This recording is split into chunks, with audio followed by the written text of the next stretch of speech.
నమస్తే, welcome to our channel Telugu రాజ్యం. ఆంధ్రప్రదేశ్లో లిక్కర్ అమ్మకాలకు సంబంధించి కొన్ని ఆసక్తికరమైన విషయాలు తెలుస్తూ ఉన్నాయి. రాష్ట్రంలో ఒకే ఒక్క ఏడాదిలో దాదాపు 30,000 కోట్ల పైచిలకు విలువైనటువంటి మద్యం అమ్ముడైంది. అంటే ఆ మద్యాన్ని తాగేశారు.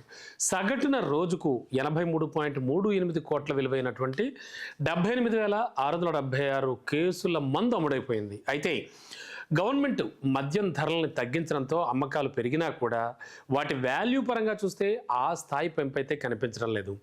ఇక ఒక్కసారి గణాంకాలు చూద్దాం.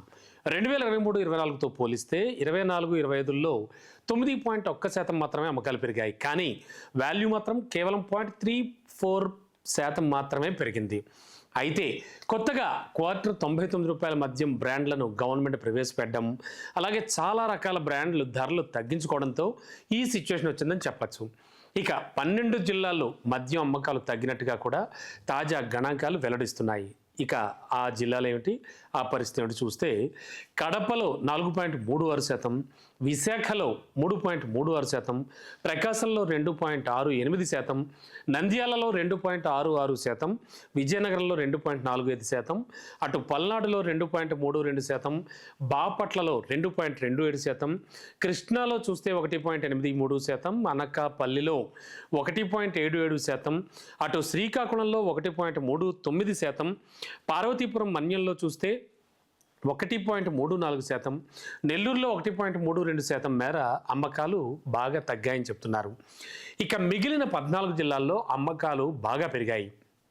ఇక ఇందులో కూడా చాలా హై లెవెల్లో అంటే అత్యధికంగా చూస్తే కనుక కర్నూలులో 13.63%, చిత్తూరులో 11.71%, శ్రీ సత్యసాయిలో 10.22% మేర అమ్మకాలు జరిగినట్లుగా తెలుస్తోంది. మొత్తంగా చూస్తే 2023-24లో 4.55 కోట్ల కేసులు అమ్ముడైతే 24-25లో 4.97 కోట్ల కేసులు అమ్మకాలు నమోదయ్యాయి. సరే, లిక్కర్ 7.38%, అలాగే బీర్ ప్రియులు కూడా చాలామంది ఉంటారు, మనకు తెలుసు కదా. బీర్ 14.13% పెరిగిందని చెప్పాలి. ఇక పరిమాణం పరంగా చూస్తే కనుక అంటే క్వాంటిటీ పరంగా చూస్తే కనుక 2023-24తో పోలిస్తే 25.02 లక్షల కేసుల లిక్కర్, 16.47 లక్షల కేసుల బీర్ అమ్మకాలు కూడా పెరిగాయని చెప్పాలి. ఇక గత ప్రభుత్వం అంటే వైసీపీ ప్రభుత్వంలో చూస్తే ధరలు రెట్టింపు చేశారు.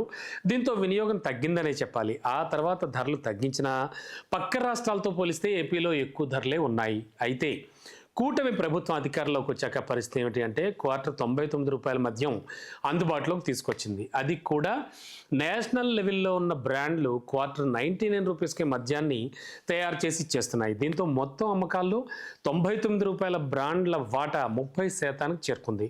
మరోవైపు చూస్తే గత ప్రభుత్వంలో అధిక ధరలకు మద్యం అమ్మిన చాలా వరకు బ్రాండ్లు ధరలు తగ్గించేసుకున్నాయి. దీంతో అమ్మకాల్లో పరిమాణం పెరిగినా కూడా వాల్యూలో మాత్రం ఆ స్థాయి పెంపు కనిపించలేదు. ఈ క్యాలిక్యులేషన్స్ అన్ని మీకు అర్థమయ్యాయి అనుకుంటున్నాను. మొత్తంగా చూస్తే మద్యం ప్రియులకు ఉపశమనం కలిగిందనే చెప్పాలి. అయితే అమ్మకాలు అంటే సేల్స్ విపరీతంగా పెరిగినా వాల్యూ పెరగకపోవడంతో ఆదాయంపై ప్రతికూలత అయితే కనిపిస్తోంది. 2023-24లో 30,000 కోట్ల అమ్మకాలు నమోదైనప్పుడు 25,082 కోట్ల ఆదాయం మాత్రమే వచ్చింది.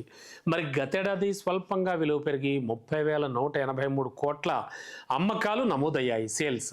దీంతో అంతకుముందు ఏడాది స్థాయిలోనే ఆదాయం వచ్చే పరిస్థితి కనిపిస్తోంది.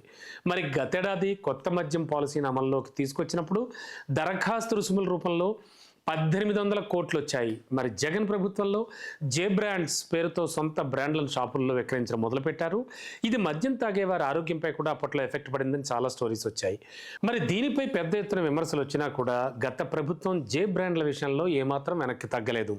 నాణ్యమైన మద్యాన్ని అందుబాటులో తేకపోవడంతో తాగేవారిలో కొందరు నాటుసారా కానీ NDPL వైపు కానీ మళ్ళారు. కూటమి ప్రభుత్వం అధికారంలోకి వచ్చాక మళ్ళీ అన్ని పాపులర్ బ్రాండ్లు కూడా రావడంతో చాలా వరకు NDPL ఆగిపోయిందని చెప్పాలి. మరోవైపు చూస్తే నాటుసారా వినియోగం కూడా బాగా తగ్గుతోంది. సో ఈ పరిణామాలతో షాపుల్లో మద్యం వినియోగం అయితే విశేషంగా పెరుగుతోందని చెప్పాలి. అయితే ఆశించిన స్థాయిలో మాత్రం ఆదాయం రావట్లేదనేది మాత్రం మింగుడు పట్టడం లేదు ప్రభుత్వానికి. ఏం జరుగుతోందో అర్థం కాని పరిస్థితి. మొత్తానికి ఏపీలో అయితే మద్యంకి సంబంధించినటువంటి ఈ విషయాలన్నీ కూడా చాలా ఆసక్తికరంగా సాగుతున్నాయి.